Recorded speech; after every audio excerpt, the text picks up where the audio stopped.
On this edition of Independent Sources, the Argentine Pope. Hope that Pope Francis's appointment may signal a move towards a less conservative Catholic Church. And what's eating Black women? The lack of access to nutritious food in poor communities, a contributing factor to the high number of Black women who are overweight or obese.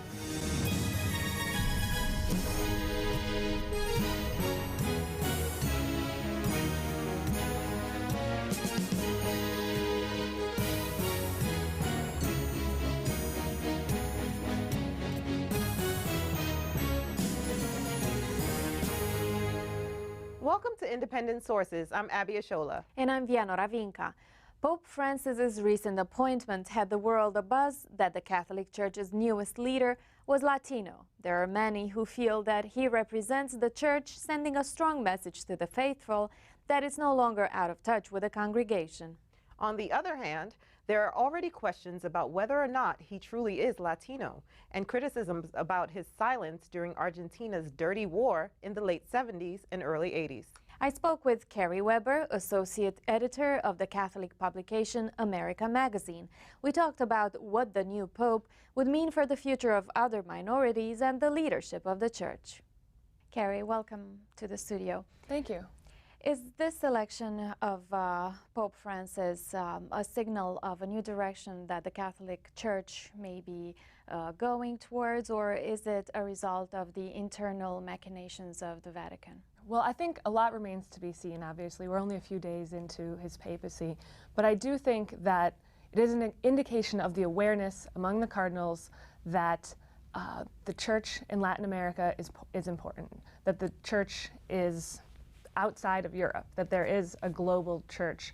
But I don't think he was picked solely because he was from Latin America. You know, that would actually probably be insulting. He has shown humility, he has shown grace, he has shown great leadership skills. And so I think he's definitely got, he's the total package of a pope right now. And he's an interesting kind of compromise candidate that challenges both, I guess, sides, and if you look at the Church with liberal and conservative sides of the Church, to be more open to all of the teachings of the Church, and challenges the very idea that the Church has sides at all. How is he moderate, if you can explain? Sure. Well, one of the things that appeals to a lot of people on the left are social justice issues, a concern for the poor, and some of the things that appeal to people traditionally on the right would be sort of his outspokenness against gay marriage and some certain social issues. So between those two, I think both quote-unquote sides find something with which they can identify in him that is very important to them.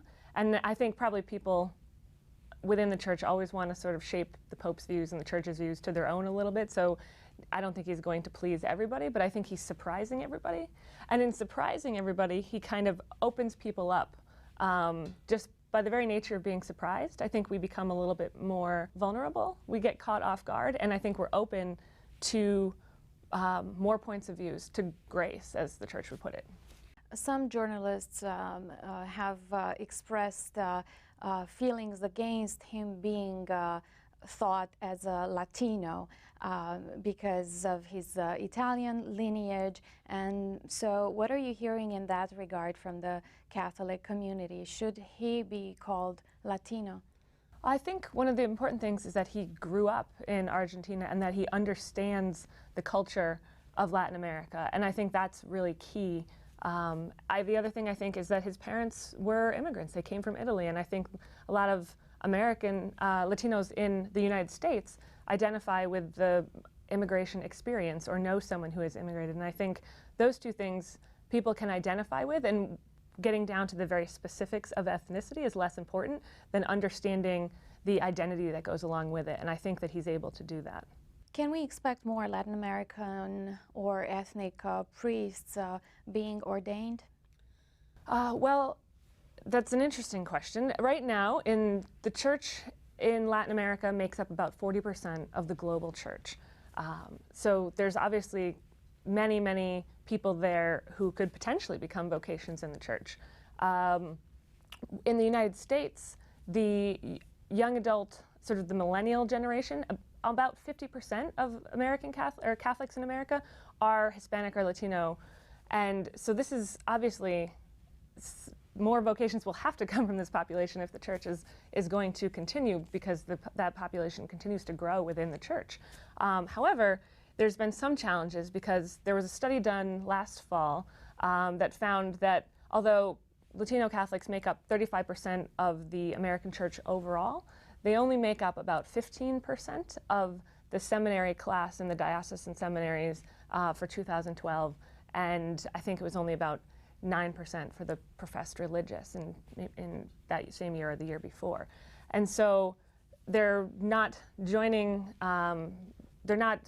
joining the priesthood or religious orders at the same percentage as they are a part of the church. Why not? Two reasons were found in the study. One is that Latinos are not going to Catholic schools as frequently as they used to, and that going to a Catholic school is a major factor in sort of considering a vocation. I think a lot of the Catholic schools were or have been run by priests or religious, and so in order to experience a vocation yourself, it helps to have seen others' experience of that religious vocation. So if you don't see priests and you don't see nuns sort of every day growing up, you don't get to necessarily have that personal relationship with them. And I think a lot of people ask, a lot of the priests and religious will ask students throughout the years, have you ever considered this? And that's often one of the first steps towards vocations. And if nobody asks you, if you don't have that influence, then it's less likely that you would consider it. The other factor that they found was that Latino Catholics were not attending college or receiving higher education at the same rate as other Catholics, and that the need for a college experience and for higher education was sort of crucial to the seminary experience and to joining the priesthood or religious. And so it's clearly a larger issue. It's not just a church issue. It's making sure that we have education for all people in our country, for all Catholics, just as a general baseline human right. And then hopefully within that, by educating people in, hopefully putting people in touch with religious, they can consider a vocation if they feel that call. The rise of secularism in the Northern Hemisphere has had to do, on one hand, most recently with the scandal, the sexual abuse scandals by Catholic priests. How do you think that the new Pope will handle this, and him being Latin American will impact the numbers here in the U.S.? Well, I think that he's known as a very competent administrator, and I think that's a necessary quality for someone who's going to deal with what is frankly a mess in the church in terms of some of the cover-ups and abuses that have happened with regard to the sexual abuse scandal. And the other thing is that he demonstrated in the moment that he walked out onto the balcony a great humility and a great willingness to listen. He asked the people of God in the square to pray for him first. And he bowed down and he took a moment of silence, and those are qualities of somebody those are the qualities needed for, by someone who will be able to deal with the sex abuse crisis in the church. There's a great humility that's needed in the church. There's a great need for listening to the people who have been abused, to the people who have complained and sued and been hurt by the church. And I think that in order to deal with that, he has to be humble, he has to listen, he has to be a good administrator. So far, he exhibits those qualities. The other thing is that in terms of him inspiring Catholics to join the church, I think one of the things a lot of Catholics complain about when they leave the church is that they feel like the hierarchy is out of touch with their lives. They don't think that the church represents them in any way. And so everyone likes to see someone like them in a position of influence, in a position of power, and just represented in an organization that you're a part of. So in that sense, it will be a good example for Latino Catholics. But on the other hand, I also think just in general, he seems to relate very well to the daily lives of everyday regular people. He's not caught up in some kind of ivory tower. He rides the bus to work. He cooks his own meals. He doesn't want to take his limo everywhere. You know, he's wearing his brown shoes, no fancy red ones. We have just about a minute to go, and I'd like to talk about him being an Argentine, and Argentina recently having passed laws that legalize gay marriage. Is this a sign that the Catholic Church so to speak, is getting it, that it should be moving in a different direction? Well, he was very vocal against those laws in Argentina. And I don't think that we can expect any change on the church teaching in that anytime soon. I do think that given his willingness to listen, as I mentioned, to all sorts of different populations within the church and groups that are often very marginalized, that is a good sign that he is willing to hear the experience of people in the church, listen to that. He went and kissed the feet of patients with AIDS. He went and washed the feet of mothers in a maternity center, and he just really, and he advocated for the baptism of children who were born to unwed mothers when others wouldn't baptize them. He's really in touch with people who are marginalized, and I know a lot of the gay and lesbian population in the church feel marginalized, and sometimes very rightly so, and hopefully he can be able to listen to their experience, to hear that, and to hopefully minister to that with grace and love. Carrie Weber, thank you for being in studio with us today. Thank you for having me. Still to come, a weighty problem for Black women. Before that, Zyphus LeBrun has some other news. Thanks, Vianora. Here's a look at some headlines from the ethnic and community media. As tension continues to brew in Brooklyn after a young Black teen was shot and killed by police, some writers are speaking out against the way the mainstream media is covering the aftermath. In an op-ed piece published in The Independent, Natalia Tylim and Zach Zill take issue with the way some media have referred to the demonstrations as riots. Members of the East Flatbush community, where 16-year-old Kimani Gray lived and died, have been protesting since the March 9th incident. Tylim and Zill also point out that the 67th precinct in the area is notorious among Brooklyn residents for having a long record of abuse and brutality. Another op-ed focused on the issue of redistricting. The piece was published in the Gay City News and written by Andrew Berman, the executive director of the Greenwich Village Society for Historic Preservation. Berman argues that redistricting lines will weaken the LGBT vote in many areas, such as the 3rd Council District. That district comprises all of Chelsea, Hell's Kitchen, and the West Village, areas that have a high population of gays. New rezoning gives the area a population of close to 170,000 residents, and only one vote that would count towards elections. From El Diario La Prensa, a 33-year-old Latino organization is on the verge of closing down due to rising rents. Since 2007, La Casa de la Herencia Puertorriqueña began offering music, folk dance, and art appreciation classes to reduce the organization's dependence on government funding. But the organization might end up closing down due to an increase in its rent at its Manhattan location. Leticia Rodriguez is the institution's executive director and has been holding fundraisers to try and keep La Casa afloat. The Chinese have become one of the top foreign nationals that demand real estate property in New York City. Brooklyn Inc. reports that a growing number of Chinese citizens are investing in property abroad, with the United States being the most popular location. Over 40% of respondents to a SuFund.com survey said immigration is their main reason for buying real estate overseas. 25% said education and 23% said investment. The Chinese now rank 2nd in the United States housing market.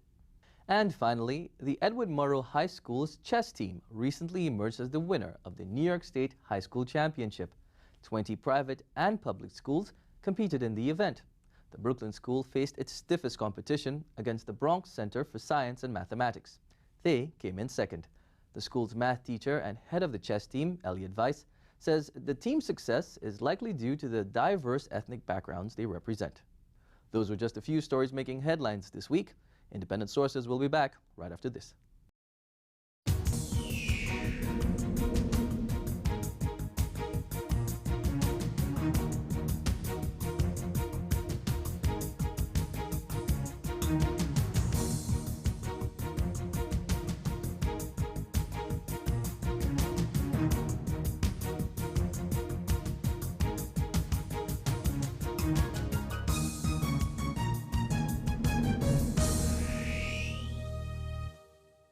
Many African American women are proud of their size. Even in pop culture, songs like Bootylicious from Beyonce Knowles and films like Real Women Have Curves have sought to celebrate the bodies of the average woman of color.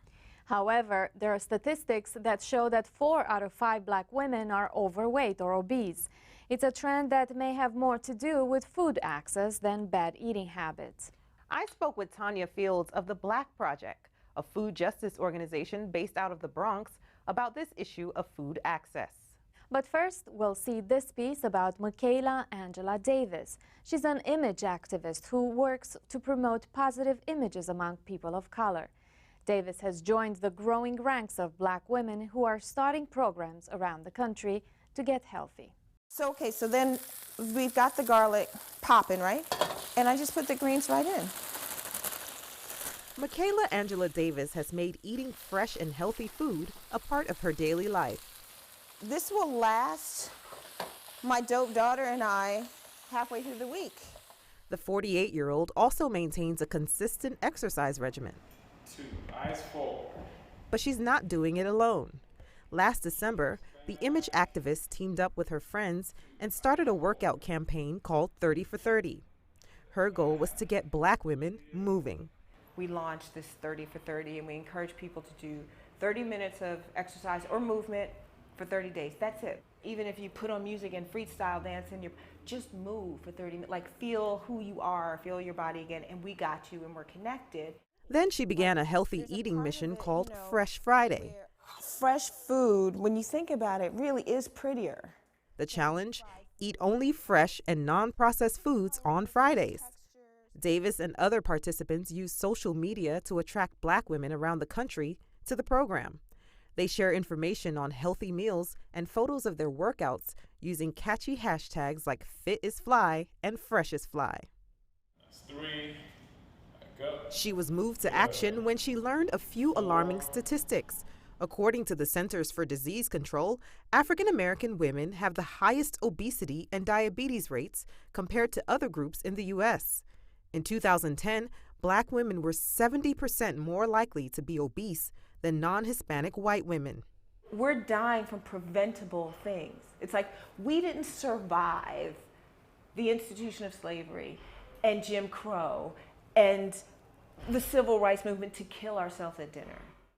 Beyond the nutritious menus and workout sessions, she also enlisted the support of Peak Performance Gym in Manhattan to hold a series of seminars called What's Eating Black Women. What she's found is that even among African American women from high income brackets, issues like depression and feelings of isolation at some neighborhood gyms play a major part in the health and fitness disparity.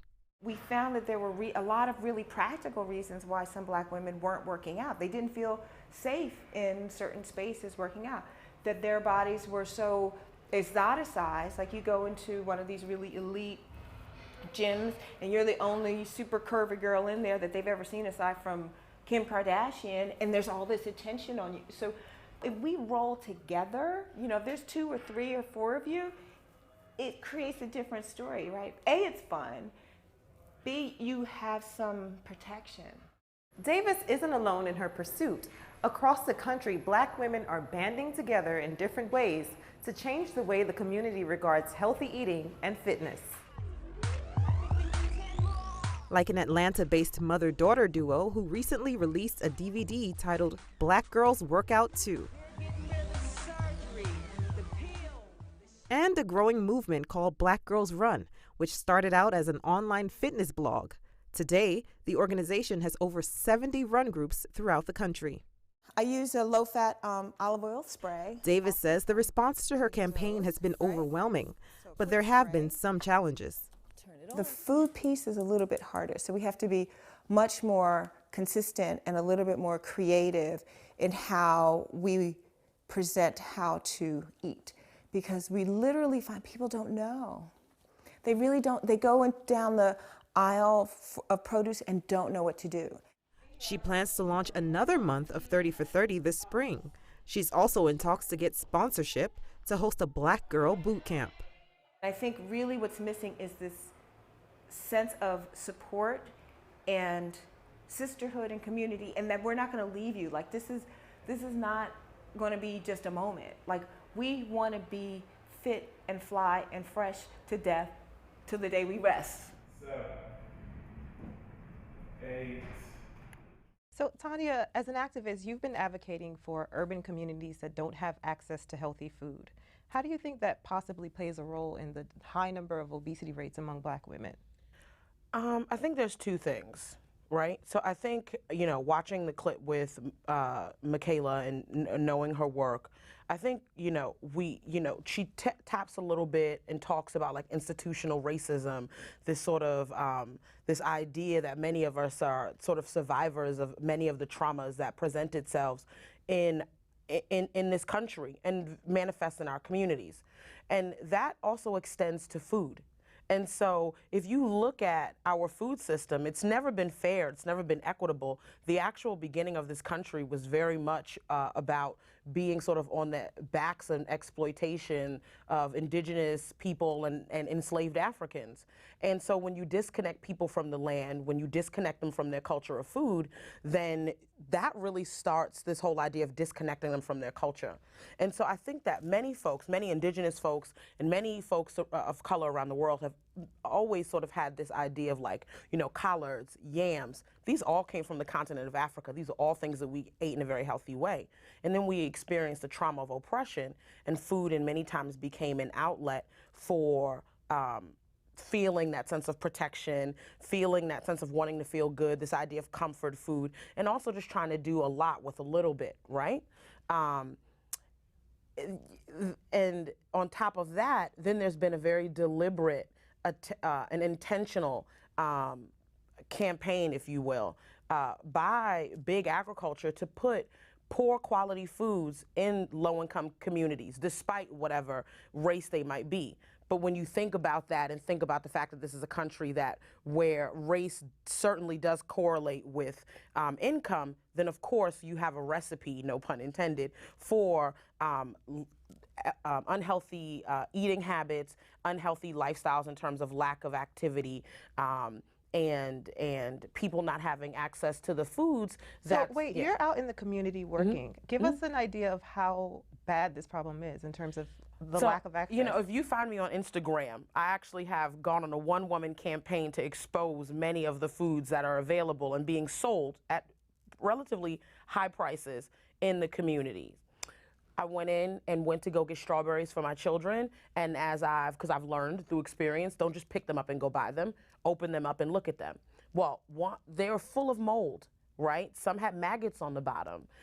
You're paying $2 a bunch, a small bunch of broccoli, and it's wearing a blue fur coat. You are looking at scallions that are limp.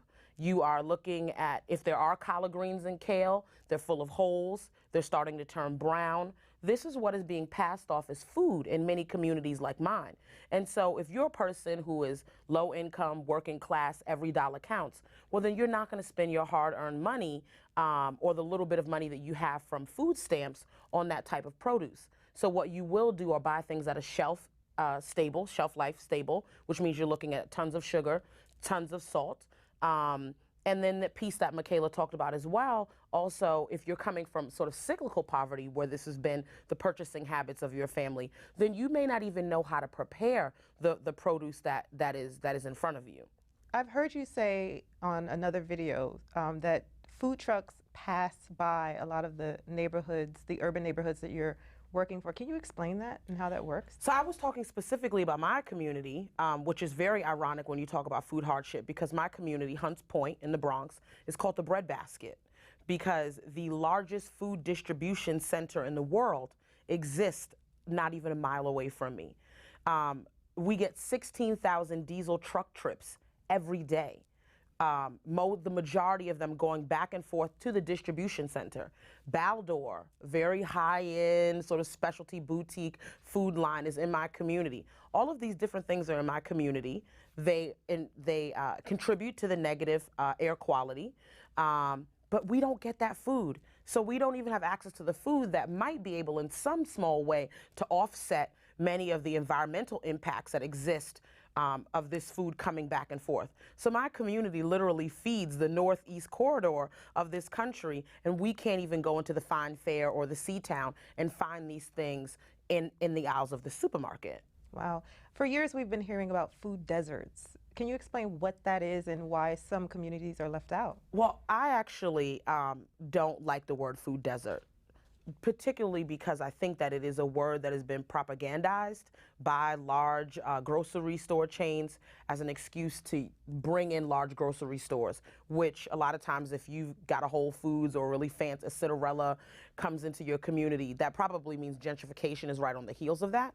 And so I want to think about food in a way where people who live in our communities have access to food and also are stakeholders in being able to benefit from the economic development opportunities that present themselves when new businesses, particularly new food businesses, come in. But to get down to the definition of what a food desert is, what it essentially means is that certain communities, low-income communities of color many times, within a geographic region don't have access to healthy, affordable, culturally relevant food in their communities. What it looks like is that means certain communities, I actually was in Hudson, New York this weekend, which is actually upstate, and there was no grocery store within the city limits. And so for poor people, or low-income people, or working class people in that town that don't have cars, then they have to buy their food at the bodega.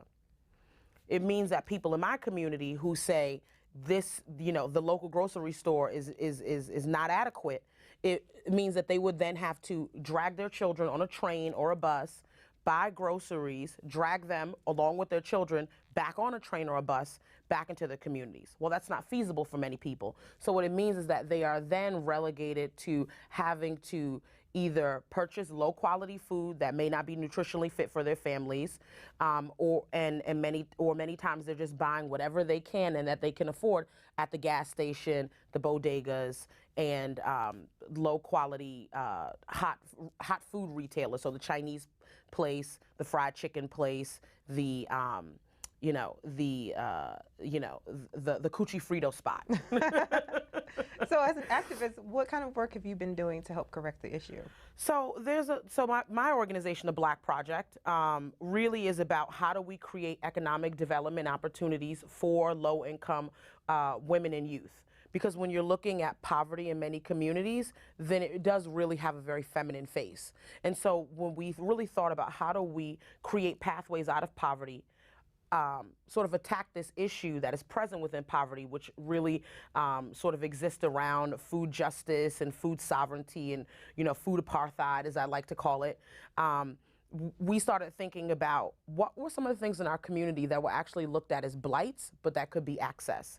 So we started looking at a lot of the underdeveloped land in our community and thinking about how do we work with urban farmers and community gardeners who are growing food to create a network of sort of food purveyors that we had previously overlooked. And then how do we look at the undeveloped land and actually create new, safe, green spaces that grow food? So right now we're working with our local councilwoman to get a urban farm in our community, in Community District 2, which is, Hunts Point, Longwood, and parts of Mott Haven.